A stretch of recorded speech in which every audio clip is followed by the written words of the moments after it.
ఆ తర్వాత దేవుడు అనేవాడు పుట్టించేవాడై ఉండాలి, అలాగే మరణాన్ని ఇచ్చేవాడై ఉండాలి. ఈ విషయాన్ని పరిశీలిద్దాం.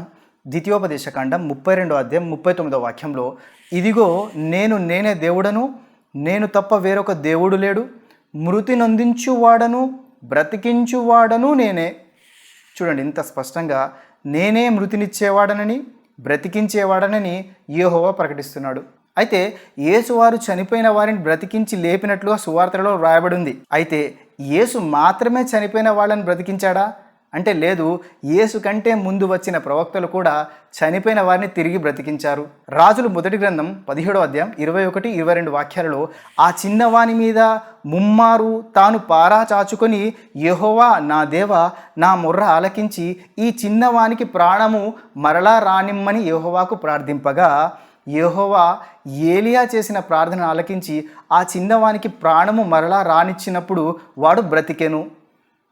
చూడండి, చనిపోయిన వాడిని ఏలియా ప్రవక్త కూడా యెహోవా దేవునికి ప్రార్థించి బ్రతికించాడు.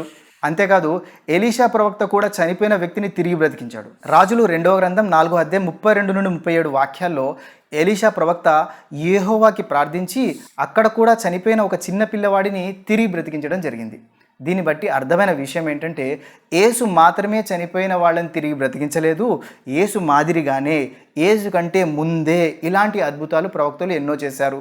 మరి యేసువారు ఏవైతే అద్భుతాలు, మహత్కార్యాలు, సూచన క్రియలు చేశారో అవి స్వతహాగా చేశారా, లేక ఇంతకు ముందు ప్రవక్తల మాదిరిగానే దేవుని సహాయం ద్వారా చేశారా అంటే, అపోస్తుల కార్యములు 2వ అధ్యాయం 22వ వాక్యంలో, ఇజ్రాయేల్ వారలారా ఈ మాట వినుడి, దేవుడు నజరేయుడగు యేసు చేత అద్భుతములను, మహత్కార్యములను, సూచక క్రియలను మీ మధ్యన చేయించెను అన్న వాక్యం ఉంది.